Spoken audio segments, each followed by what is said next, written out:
আসসালামু আলাইকুম। কাল সন্ধ্যা থেকে ঝড় শুরু হয়েছিল। অ্যাকচুয়ালি দুপুরেই মানে কিছুটা বরফ পড়া শুরু করছিল। তারপর আস্তে, আস্তে বিকালে খারাপ হওয়া শুরু করে। তারপর সন্ধ্যায় খুবই খারাপ হয়ে যায়। আজকে সকালে উঠে দেখি এই অবস্থা। এম মানে এ আল্লাহ!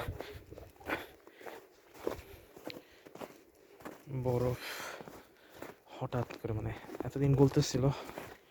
আবার রাত্রে বেলায় এত বরফ পড়ছে। আর আমার তো মানে ল্যাম্প পোস্টের অবস্থা দেখেন।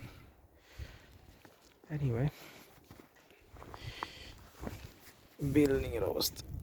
ওই যে উপরে বরফ জমছে।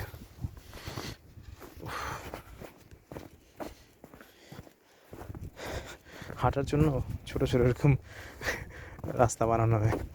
বরফ কেটে, কেটে বরফ মানে সরায় দেন কি অবস্থা। ওহ মাই গুডনেস!